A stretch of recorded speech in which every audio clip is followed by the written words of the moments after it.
सावित्री देवी। अरे रितु, तू इस वक्त? और ये बैग लेकर कहां से आ रही है? रितु गुस्से और आंखों में आंसू लिए बोली, मां, अब मैं उस घर में वापस नहीं जाऊंगी। आज मेरा और मेरे पति का बहुत बड़ा झगड़ा हो गया। किसी ने मेरी बात तक नहीं सुनी। सावित्री देवी, लेकिन हुआ क्या बेटी? इतनी बड़ी बात कैसे हो गई? रितु, सुबह से मैं घर का सारा काम कर रही थी, तभी मेरे पति ने अपने कुछ दोस्तों को बिना बताए घर बुला लिया। मैंने सिर्फ इतना कहा कि पहले मुझे बता देते तो मैं तैयारी कर लेती। बस इसी बात पर उन्हें गुस्सा आ गया। उन्होंने सबके सामने मुझसे ऊंची आवाज में बात की। सासू माँ ने भी कहा कि मुझे मेहमानों का सम्मान करना चाहिए। किसी ने ये नहीं समझा कि मैं भी इंसान हूं, मुझे भी तकलीफ होती है। रितु की आंखों से आंसू बहने लगे। रितु, मां, हर बार समझौता मैं ही क्यों करूं? क्या मेरी कोई इज्जत नहीं?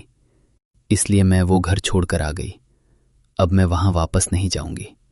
आज अगर तुम नाराज होकर मायके बैठ जाओगी तो कल बात और बढ़ जाएगी।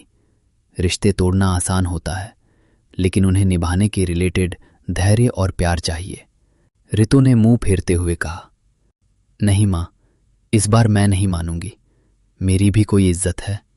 सावित्री देवी ने कहा, ठीक है बेटी, फैसला तुम्हारा होगा, लेकिन एक बार शांत मन से सोच लेना कि कहीं गुस्से में तुम अपने ही घर से दूर तो नहीं हो रही।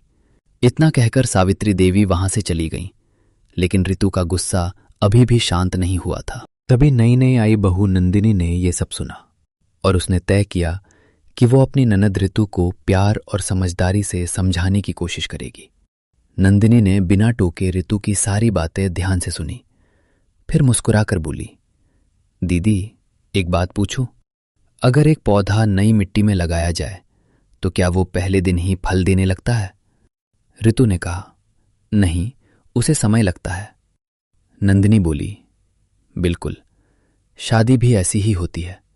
दो अलग अलग लोगों को एक दूसरे की आदतों को समझने में समय लगता है।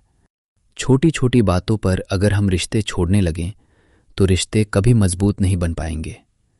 रितु चुपचाप सुनती रही। नंदिनी ने उसका हाथ पकड़कर कहा, दीदी, मायका हमें प्यार देता है, लेकिन ससुराल हमारा अपना घर होता है। अगर वहां कोई गलतफहमी हुई है तो उसे बातचीत से दूर करना चाहिए। नाराज होकर रिश्ता नहीं तोड़ना चाहिए। सोचिए, जीजा जी भी शायद आपकी राह देख रहे होंगे। हो सकता है उन्हें भी अपनी गलती का एहसास हो। अगर आप एक कदम बढ़ाएंगी तो शायद वो 2 कदम आपकी तरफ बढ़ा दें। रितु की आंखें नम हो गईं। वो बोली, नंदिनी, तुम तो इस घर में नई आई हो, लेकिन इतनी बड़ी बात मुझे समझा दी।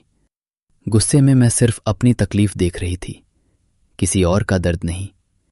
नंदिनी मुस्कुराई और बोली, रिश्तों को जीतना है तो कभी कभी बहस नहीं, प्यार और धैर्य से काम लेना पड़ता है। उसी शाम रितु ने अपने पति को फोन किया।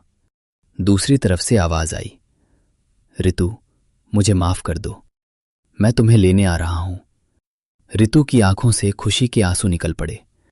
जब वो वापस ससुराल जाने लगी तो उसने नंदिनी को गले लगाकर कहा, आज तुम सिर्फ मेरी भाभी नहीं, मेरी छोटी बहन बन गई हो। तुमने मेरा बसा बसाया घर टूटने से बचा लिया।